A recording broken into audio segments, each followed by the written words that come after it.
Welcome to the Slop Temple. We pray this video helps. You'll start by securing your data. Make a fresh iCloud or Finder backup now. Once done, open Settings, choose General, then VPN and Device Management.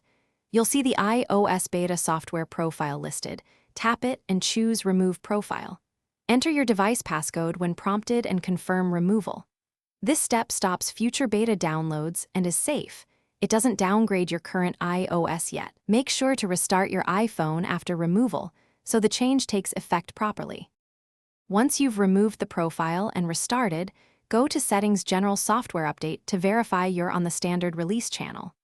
You may still see the beta listed until Apple's servers refresh. Make sure to force quit settings and reopen if needed. If the beta update still appears, tap Customize or join the public release by toggling Update Preferences.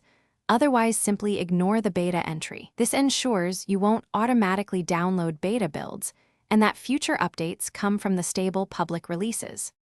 To complete cleanup, keep your backup handy and monitor software update for the next public release. If the beta profile still causes issues, like repeated prompts or failing installs, you can erase all content and settings and restore from the backup you made earlier. This removes any lingering beta remnants.